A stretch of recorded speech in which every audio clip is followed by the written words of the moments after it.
এই বাস, তুই জানিস না আমার নাম কেষ্টা?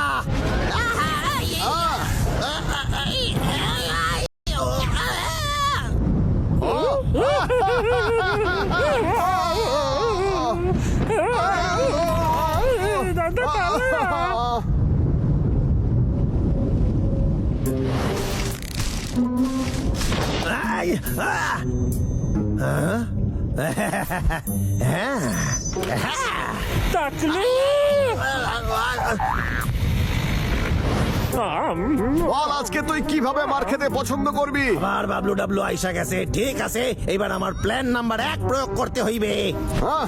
তুই দেখ আজ তোর কি করি। পাগলা তৈরি হ, খাওয়া বন্ধ করবি তুই নাকি? হ্যাঁ, সবসময় কিসের খাওয়া? তৈরি হয়ে যা রে পাগলা।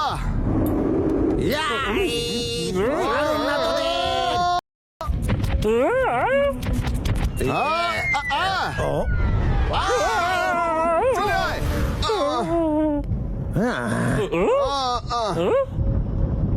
দাদা দেখ, এর থেকে বড় বরফের টুকরো আমি কোনোদিন দেখিনি।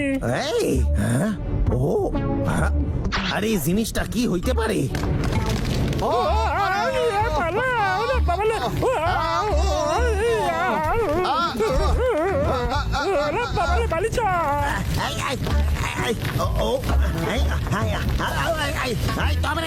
ঝড় জল বৃষ্টি কেষ্টারে কেউ দমাইতে পারবে না।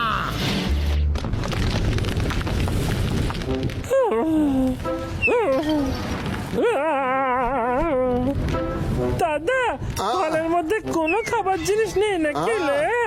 আমার খিদে পেয়েছে। আমি বুঝতে পারছি ভাই, কিন্তু বাইরে খুব বরফ পড়ছে রে, আমাদের লেগে যেতে পারে ভাই।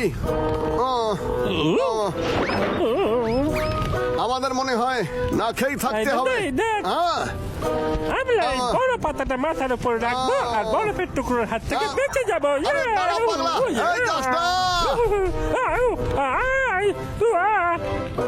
তুই মাঝে মধ্যে এমন কাজ করিস না রে ভাই, আমাদের বাইরে যাওয়াটা একদমই ঠিক হবে না, বুঝলি?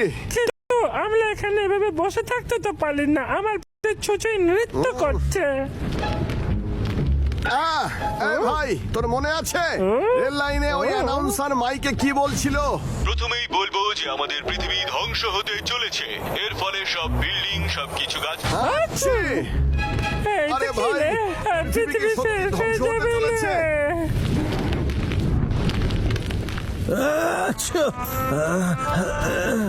ওরে বাবা রে, কি জোর জ্বর এসে গেছে আমার।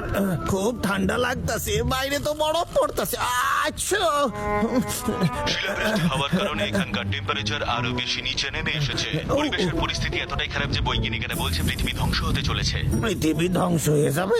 প্রথমেই বলবো যে আমাদের পৃথিবী ধ্বংস হতে চলেছে, তাই হাতে গোনা সময়ের মধ্যে আপনারা মজা করে নিন।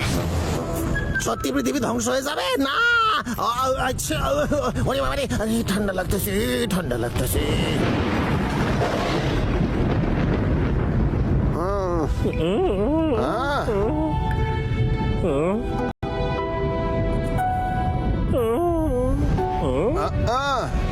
দাদা, আমাদের ফলগুলো নষ্ট হয়ে গেছে। আমার মনে হয় না এগুলো বেশি দিন টিকবে।